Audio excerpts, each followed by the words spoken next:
Good morning. Thank you for joining me today.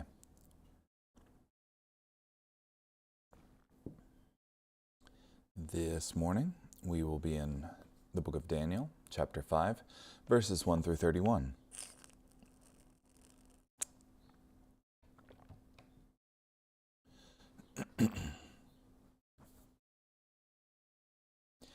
King Belshazzar prepared a great banquet for 1,000 of his nobles, and he was drinking wine in front of them all. While under the influence of the wine, Belshazzar issued an order to bring in the gold and silver vessels, the ones that Nebuchadnezzar his father had confiscated from the temple in Jerusalem, so that the king and his nobles, together with his wives and his concubines, could drink from them. So they brought the gold and silver vessels that had been confiscated from the temple, the house of God in Jerusalem, and the king and his nobles, together with his wives and concubines, drank from them. As they drank wine, they praised the gods of gold and silver, bronze, iron, wood, and stone. At that very moment, the fingers of a human hand appeared and wrote on the plaster of the royal palace wall, opposite the lampstand. The king was watching the back of the hand that was writing. Then all the color drained from the king's face, and he became alarmed. The joints of his hips gave way, and his knees began knocking together. The king called out loudly to summon the astrologers, wise men, and diviners. The king proclaimed to the wise men of Babylon that anyone who could read this inscription and disclose its interpretation would be clothed in purple, and have a golden collar placed on his neck, and be third ruler in the kingdom. So all the king's wise men came in, but they were unable to read the writing, or to make known its interpretation to the king. Then King Belshazzar was very terrified, and he was visibly shaken. His nobles were completely dumbfounded. Due to the noise caused by the king and his nobles, the queen mother then entered the banquet room. She said, "O king, live forever. Don't be alarmed. Don't be shaken. There's a man in your kingdom who has within him a spirit of the holy gods. In the days of your father, he proved to have insight, discernment, and wisdom like that of the gods. King Nebuchadnezzar, your father, appointed him chief of the magicians, astrologers, wise men, and diviners. Thus there was found in this man Daniel, whom the king renamed Belteshazzar, an extraordinary spirit, knowledge, and skill to interpret dreams, solve riddles, and decipher knotty problems. Now summon Daniel, and he will disclose the interpretation." So Daniel was brought in before the king. The king said to Daniel, "Are you that Daniel, who is one of the captives of Judah, whom my father the king brought from Judah? I have heard about you. Now there is a spirit of the gods in you, and how you have insight, discernment, and extraordinary wisdom." Now the wise men and astrologers were brought before me to read this writing and make known to me its interpretation, but they were unable to disclose the interpretation of the message. However, I have heard that you are able to provide interpretations and decipher knotty problems. Now if you are able to read this writing and make known to me its interpretation, you will wear purple and have a golden collar around your neck and be third ruler in the kingdom. But Daniel replied to the king, "Keep your gifts and give your rewards to someone else. However, I will read the writing for the king and make known its interpretation. As for you, O king, the Most High God bestowed on your father Nebuchadnezzar a kingdom, greatness, honor, and majesty. Due to the greatness that he bestowed on him, all peoples, nations, and language groups were trembling with fear before him. He killed whom he wished, he spared whom he wished, he exalted whom he wished, and he brought low whom he wished. And when his mind became arrogant and his spirit filled with pride, he was deposed from his royal throne, and his honor was removed from him. He was driven from human society. His mind was changed to that of an animal. He lived with wild donkeys. He was fed grass like oxen, and his body became damp with the dew of the sky, until he came to understand that the Most High God rules over human kingdoms, and he appoints over them whomever he wishes. But you, his son Belshazzar, have not humbled yourself, although you knew all this. Instead, you have exalted yourself against the Lord of heaven. You brought before you the vessels from his temple, and you and your nobles, together with your wives and concubines, drank wine from them. You praised the gods of silver, gold, bronze, iron, wood, and stone, gods that cannot see, or hear, or comprehend. But you have not glorified the God who has in his control your very breath and all your ways. Therefore the palm of a hand was sent from him, and this writing was inscribed. This is the writing that was inscribed: Mene, Mene, Tekel, and Pharsin. This is the interpretation of the words. As for Mene, God has numbered your kingdom's days and brought you to an end. As for Tekel, you are weighed on the balances and found to be lacking. And for the Paris, your kingdom is divided and given over to the Medes and Persians.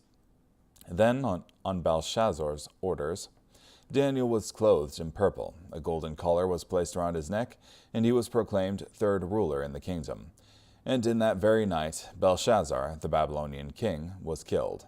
So Darius the Mede took control of the kingdom when he was about 62 years old.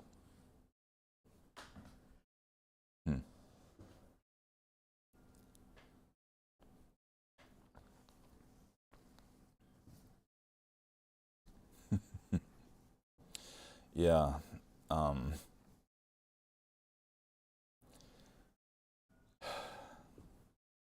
What a happening. It's astounding to me that this enemy army is on the very gates of the city, and Belshazzar is throwing this raucous party, and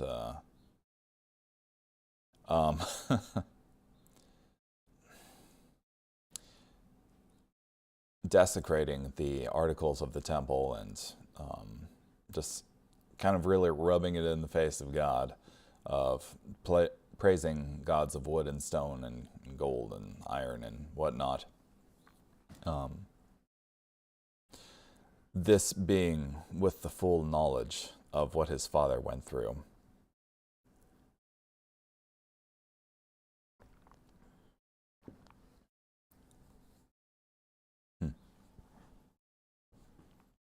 Belshazzar the king. When we come to Daniel 5, Nebuchadnezzar is no longer the king of Babylon. How did it pass from Nebuchadnezzar to Belshazzar? The ancient historian Beresus gives us the following order of events. Nebuchadnezzar died after a 43-year reign. His son, Evil Merodach, described in 2 Kings 25, 27 through 30, and Jeremiah 52, ruled for only 2 years. Then, when he was assassinated by his brother-in-law, Neriglissar, because his rule was arbitrary and licentious. Neriglissar, mentioned as Nergal-Sharezer in Jeremiah 39, ruled for 4 years until he died a natural death. His son, Laborosoarkad, only a child and of diminished mental capacity, ruled for only 9 months when he was beaten to death by a gang of conspirators. The conspirators appointed Nabonidus, one of their gang, to be king. He ruled until Cyrus the Persian conquered Babylon. Belshazzar the king. For a long time, historians and archaeologists knew that Nabonidus was said to be the last king of Babylon, not Belshazzar, who was Nabonidus' eldest son. The solution to the so-called discrepancy was apparent when evidence was uncovered indicating not only Belshazzar's association with Nabonidus on the throne, but also demonstrating that during the last part of his reign, Nabonidus lived in Arabia and left the conduct of the kingdom of Babylon to his eldest son, Belshazzar. There was no additional mention of Belshazzar, the eldest son and co-regent with Nabonidus, until the Nabonidus cylinder was discovered in this century. It is now displayed in the British Museum. According to Babylonian records, Belshazzar became co-regent in the 3rd year of Nabonidus' reign, and continued in that capacity till the fall of Babylon. It is most likely that at the time of Daniel 5, Nabonidus had gone out to fight the Medo-Persian army and had already been captured. Those armies now surrounded Babylon and were looking for a way into the strongly defended city. He made a great feast for 1,000 of his lords. Belshazzar was not afraid of the siege surrounding the city. He was confident because of Babylon's impressive defenses and its vast supplies. Conservative calculations set the dimensions of the ancient city of Babylon like this. The outer walls were 17 miles long. These walls were 22 feet thick and 90 feet high. The outer walls also had guard towers another 100 feet high. The city gates were made of bronze. A system of inner and outer walls and moats made the city very secure. which his father Nebuchadnezzar had taken from the temple. Nebuchadnezzar was not the direct father of Belshazzar. Either Nebuchadnezzar was his grandfather through his mother's side, or he was Belshazzar's father, in the sense of having previously occupied the throne Belshazzar now sat on. Either usage of the term father was accepted in ancient times. They drank wine and praised the gods of gold and silver, bronze, iron, wood, and stone. The scene of partying while a hostile army surrounded the city reminds us of the spirit of our present age. Many today have the idea that the best response to the seeming danger of the times is to forget about it and escape into the pursuit of pleasure. In Ephesians 5:18, Paul calls drunkenness dissipation. Drunkenness is a waste of resources that should be submitted to Jesus. John Trapp wrote of drinking all the three outs. That is, ale out of the pot, money out of the purse, and wit out of the head.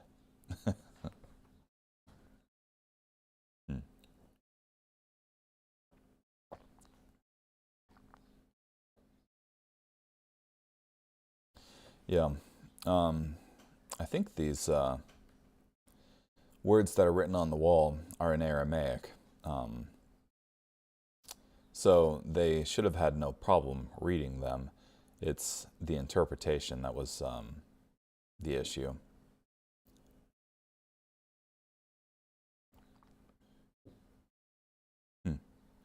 Then Daniel was brought in before the king. When everything seems great, when the party is going non-stop, God and his servants are mocked, neglected, and hidden away. But when the hand of heaven wrote a sobering message, panic-stricken worldlings cried out for the one who had the Spirit of God.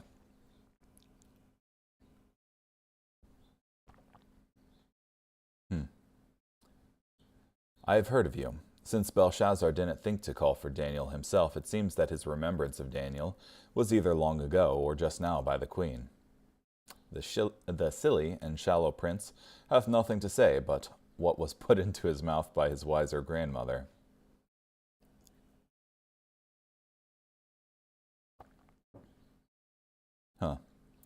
Remember that Daniel was troubled when he had to give Nebuchadnezzar bad news. This wasn't the case here. Daniel was not impressed with his successor of Nebuchadnezzar. Yeah, because he should have known better.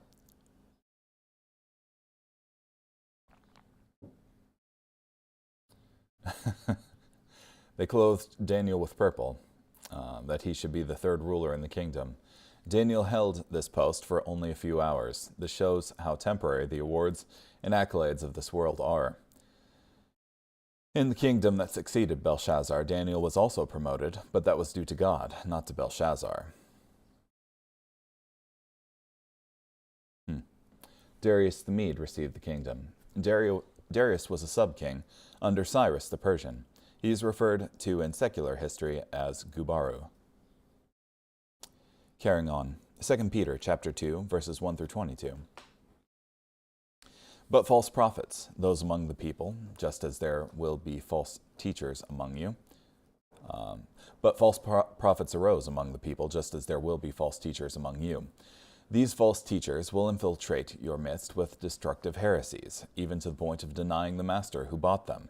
As a result, they will bring swift destruction on themselves, and many will follow their debauched lifestyles. Because of these false teachers, the way of truth will be slandered, and in their greed they will exploit you with deceptive words.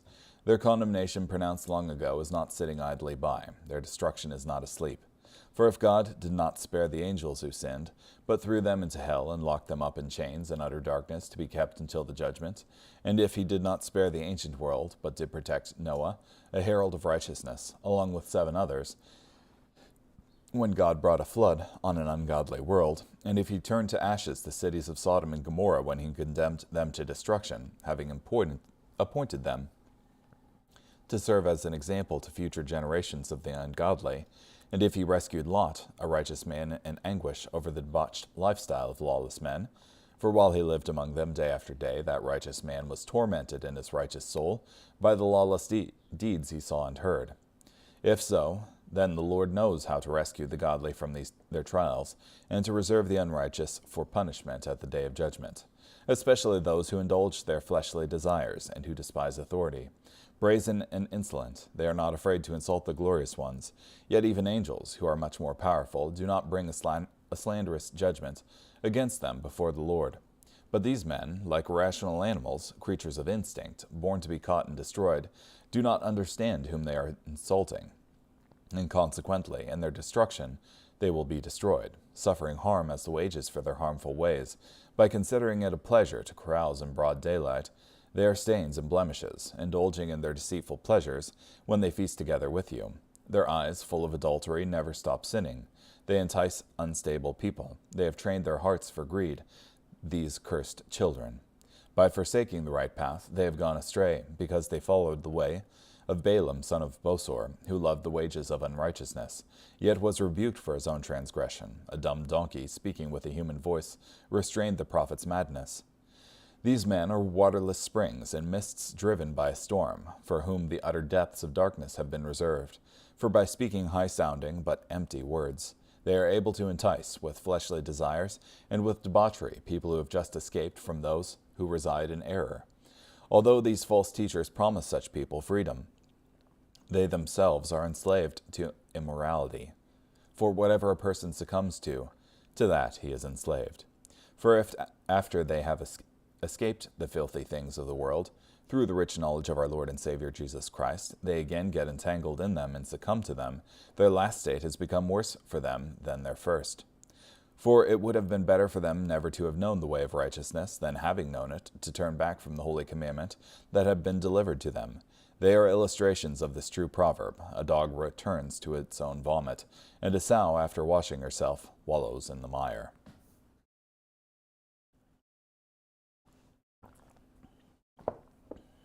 Yeah, really not good to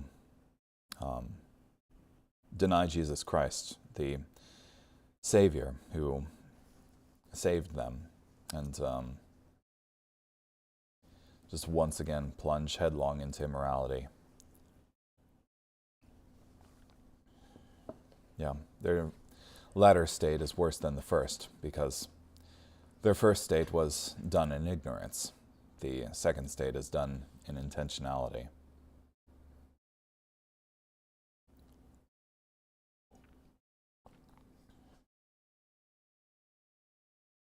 Hmm.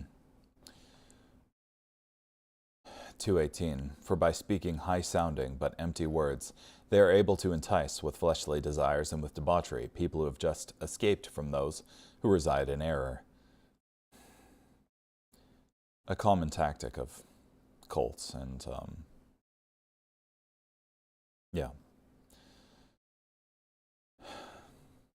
a lot of high words are bandied about. I'm reminded of Islam and its throwing about of these words of doing it for God and God willing, and then engaging in some not so great behavior.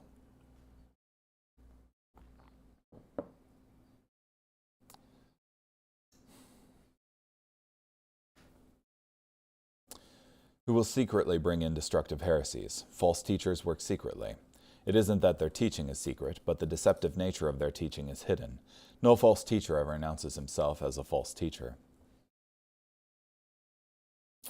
False teachers bring in destructive heresies that destroy by telling lies about Jesus Christ and his work for us and in us. By these heresies, people are hurt and destroyed. Heresy isn't harmless. Yeah. It's in the case of Islam, for example. And Jesus isn't Messiah. Well, he is Messiah, but the word doesn't mean anything in Islam. He isn't God, for one, in Islam. And so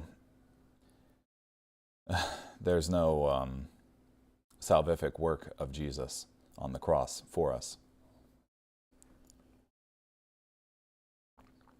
which undermines, at its very basis level, the work of Jesus on the cross. Many will follow their destructive ways. This reminds us that false teachers may be popular. Just because something succeeds in attracting a crowd of followers, it doesn't mean that it is of God. We know that God's work will always bear fruit, but the devil's work can also increase. The most distressing aspect of the work of false teachers is not that they are among you. False teachers always have been and always will be among Christians. The most distressing fact is that so many Christians will follow their destructive ways. By covetousness, they will exploit you with deceptive words. False teachers use covetousness, both their own and in their followers. Many false teachers, both today and in previous times, present a gospel that has self-gratification at its core. All this is presented with deceptive words because false teaching never announces itself.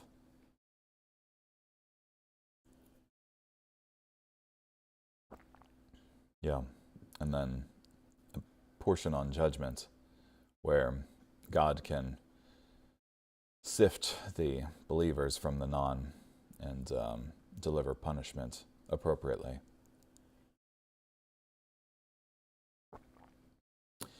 The Lord knows how to deliver the godly out of temptations. Even as the Lord delivered Lot, he knows how to deliver us from the temptations we face, and he knows how to reserve the unjust for the day of judgment.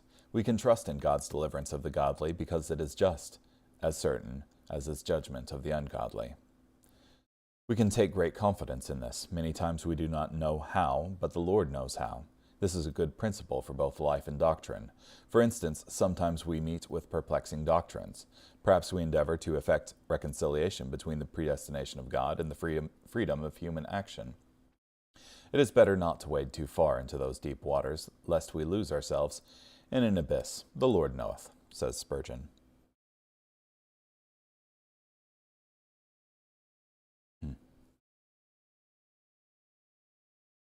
They speak great swelling words of emptiness.